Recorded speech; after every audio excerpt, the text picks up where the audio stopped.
Buaya itu sangat marah karena mereka telah memakan telur-telurnya. Pria dan wanita itu telah terperangkap di kolam renang yang terbengkalai selama 6 hari. Tidak ada makanan, hanya seekor buaya. Untuk bertahan hidup, mereka tidak punya pilihan lain selain mencuri dan memakan telur-telur buaya itu. Ketika buaya itu menyerang, mereka bersembunyi di saluran pembuangan. Kemudian, pria itu melihat sebuah drone terbang di atas dan memutuskan untuk meminta bantuan. Dia diam-diam keluar dari saluran pembuangan dan sambil melihat drone, dia berteriak meminta tolong dan tetap waspada terhadap buaya itu. Namun, tidak peduli sekeras apa dia berteriak, tidak ada respons. Tiba-tiba, angin kencang menjatuhkan kabel keamanan. Tanpa berpikir, pria itu mengambil kabel itu dan mulai memanjat. Kabel yang tajam itu memotong tangannya. Tepat ketika dia hampir mencapai puncak, kabel itu lepas. Dia jatuh keras dan mematahkan kaki bagian bawahnya. Ketika dia sadar, buaya itu menggigit kaki yang terluka. Dia menendang buaya itu dan mengambil ember logam, memukulnya berulang kali sampai buaya itu mundur. Pria itu melarikan diri kembali ke saluran pembuangan dan memutuskan untuk mengikuti saluran itu untuk melihat apakah ada jalan keluar lain. Ketika dia mencapai ujung dan menemukan penutup lubang yang bisa dibuka, dia sangat gembira, tetapi ketika dia keluar, dia merasa putus asa. Itu adalah kolam lain yang identik dengan yang pertama. Dia pingsan dan berteriak frustrasi, lalu jatuh pingsan di saluran pembuangan.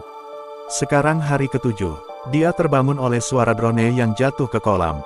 Operator drone itu turun dari tangga terdekat untuk mengambilnya. Ketika pria itu keluar dari saluran pembuangan, orang-orang itu sudah pergi. Untungnya, tangga itu masih ada. Sekarang, air hujan hampir memenuhi area di mana wanita itu terperangkap. Pintu keluar tidak bisa dibuka karena tekanan air.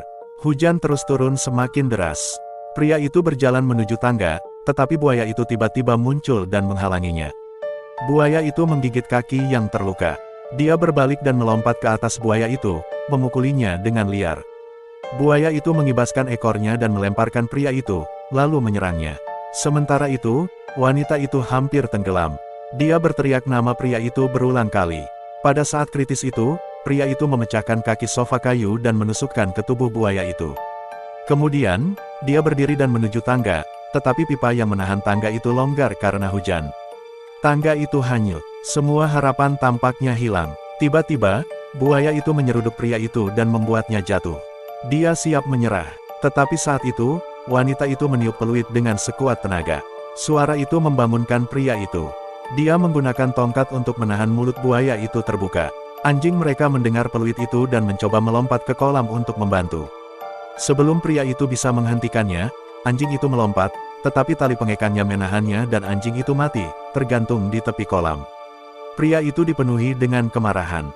Dia mengambil pipa logam terdekat dan melompat ke arah buaya itu, membunuhnya. Kemudian, dia menggunakan tubuh anjing itu untuk memanjat. Dia membuka penutup saluran pembuangan dan menarik pacarnya keluar. Dia tidak bernapas. Dia terus melakukan CPR berulang kali sampai akhirnya pacarnya hidup kembali.